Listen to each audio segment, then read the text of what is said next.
This is the first tutorial for Photoshop, and we're going to be talking basic photo retouching.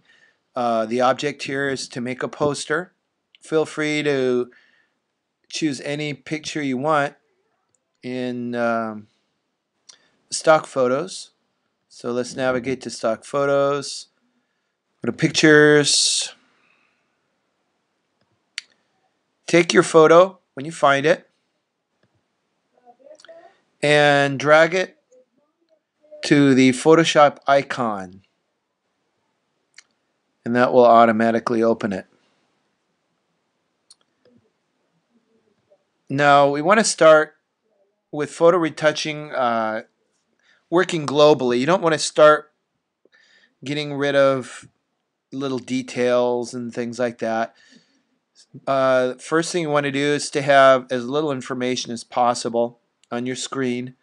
So take your crop tool and select an area that's visually interesting, that shows what you want to show. Hit return, and there you go. Double click on your hand and you can see the entire photo.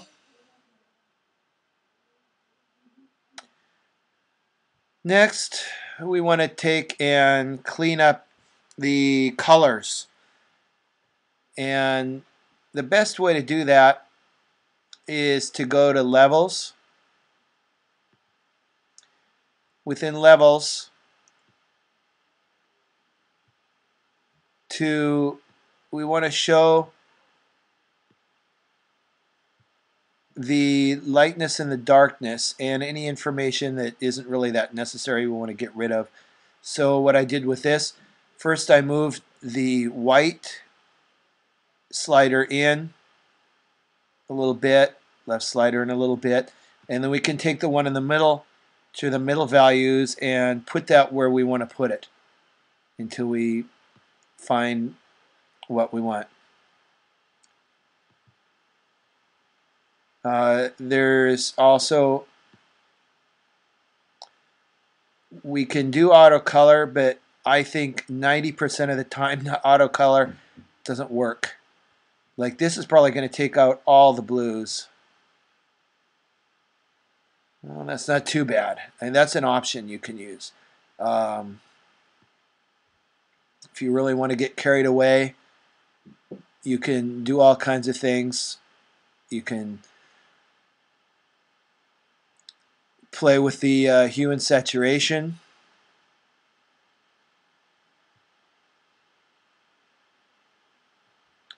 It goes a long ways. If you drag it one way, it turns one color, and this will change colors. On this, I'm seeing it's a little bit saturated color, so let's take it down a little bit. If we take it all the way down, it'll go black and white.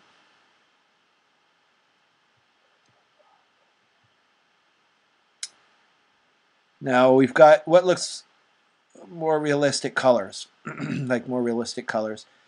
Your selection tool, we've got three different options. We've got lasso tool, and that just kind of freehand. You can draw around and make selections. To how to get out of that, it's Apple D for deselect, or just do select deselect. There is the the polygonal tool and lasso tool, and this goes straight, the straight lines.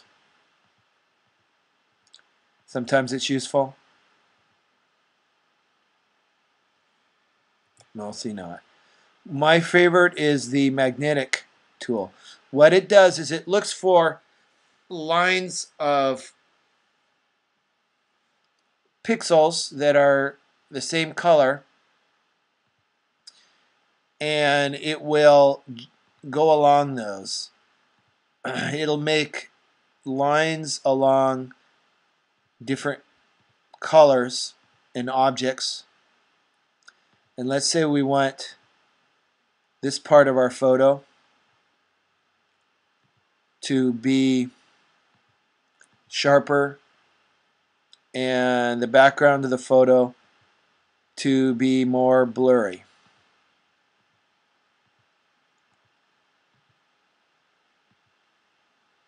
And so we can click on that and select it. Wherever you want your eye to go, you want there to be more detail there.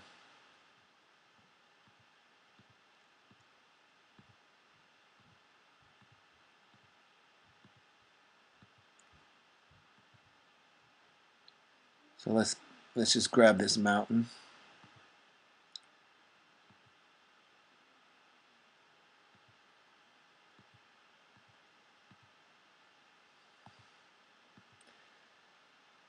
And later on, I'll show you a trick to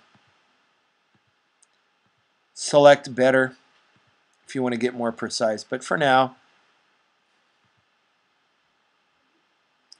our mountain is more or less selected. And a good way to make things sharper is to use the unsharp mask. It sounds a little strange. It actually sharpens things. It makes the pixels join together that are similar colors. And you just need a little bit of that because you can get really carried away. Use too much.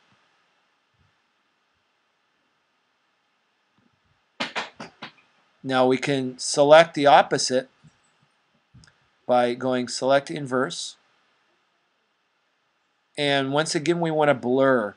The filters, they call them filters because in photography, we use filters on our to put in front of our lenses, and that does all. Will give you all kinds of effects. We'll make things blurry. We'll make things different colors, show sunset colors, whatever you want to do. And so that's where that analogy comes from. And so it kept the name in Photoshop filters because originally it was for photographers for retouching. Among the blurs, the Gaussian blur is your best choice usually. It's not a uniform blur, it's more natural. And once again, you need to be conservative with the blurs. You don't want to get too carried away, because it would just look kind of silly if you go nuts on that one. So just a little bit will work just fine.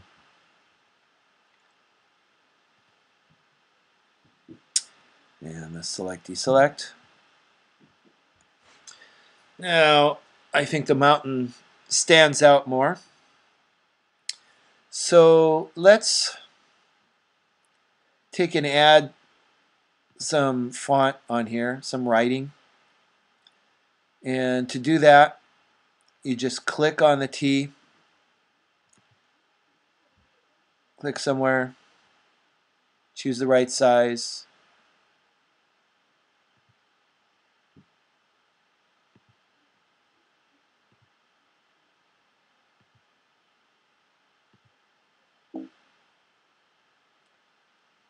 And type away.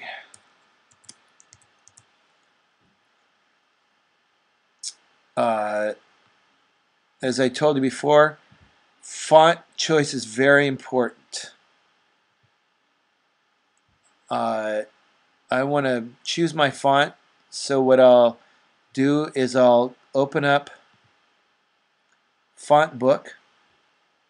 If it's not in the dock, you can find it in Applications.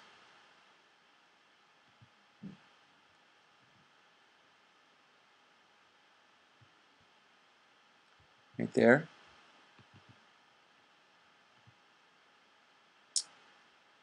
And let's find a font that we like. And I actually kind of like that font, the Brush Script. My first choice. So now that we know which one it is, it's easy enough to go up here, click on the T again.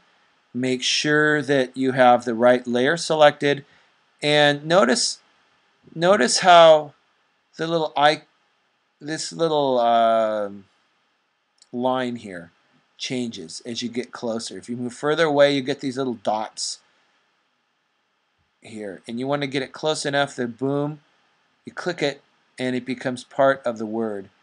You can do a select all, probably the easiest way. And let's go up here and select brushstroke, brush script, and we want to really, there we go, Rio. That seems a little bit too much for me. So let's change the color up here. The best thing to do is to find a color within your picture. Then you know it's going to combine. Look here, it's interesting. We have this little eyedropper here. And as we move it around, you'll notice that within the color picker, it changes colors. You can select any color you want from this, and it'll show up as the color that you will use for your font. So I'm going to go fish around here. Maybe this nice kind of gray, yellowish gray is nice. And we'll click here, and there we go. You want to be picky about working with fonts. With this, I'm not too keen on this little space here. I know it sounds a little picky, but I like to get rid of that space and look like the word is it's real script. So we do that by going into the character palette, and you can see it here. Character, if it's not there, go in there and make it show up. We have all kinds of choices here. Here's how we put the words closer together and further apart. And boom, those join together. We can make our letters further apart, do anything we want. We can stretch them. We can make them tight. All kinds of stuff. So let's go back. I kind of liked it the way it was.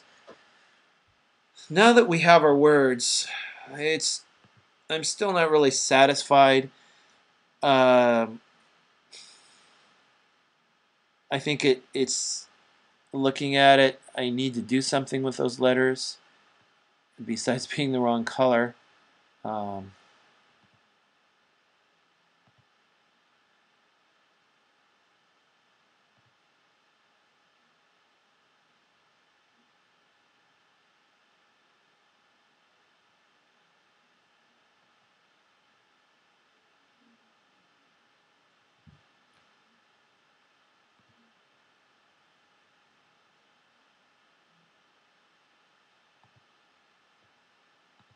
Let's take and do some fun stuff with those letters. Go select all and go layer style, and here are our options. We can do a drop shadow, a glow. Those are pretty, inner glow, outer glow. Bevel and emboss. It's a little overdone these days. It makes it sort of rounded so that it comes out. Oh, color overlay. You can actually put another pattern in there. It's kind of fun to do that. It doesn't usually work. You usually have to make up your own for it to really work. Color overlay, gradient overlay. It's kind of fun. You can do patterns. If you double click on anything, you'll see you can choose with ease. And I'm thinking maybe there's a gradient we like here. So we'll double click on gradient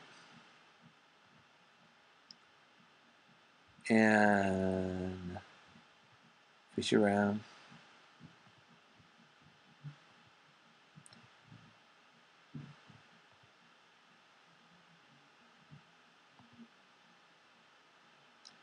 There we go. Once we're here, we can do outer glows. An interesting one is stroke. That will do a solid color around the letters. And so we can do all kinds of things with that too.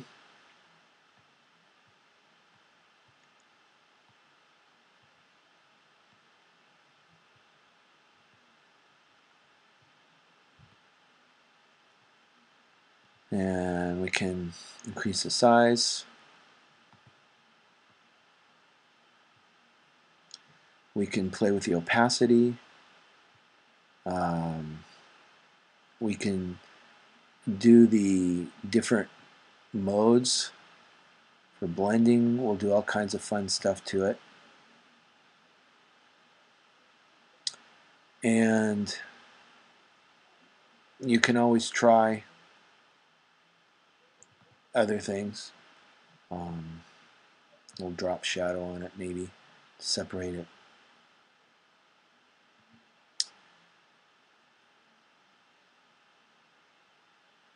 And there you go. Let's change the size now that we have it done. And so we're going to be putting this on the web. Let's make it resolution 72 and about 4 inches. Make sure that you have constraint proportions on there and that this shows that way that as the width changes, the height will change. And there we go. There's your picture.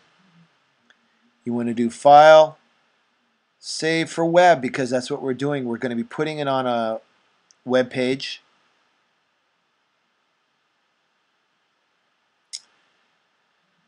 And save it as a JPEG.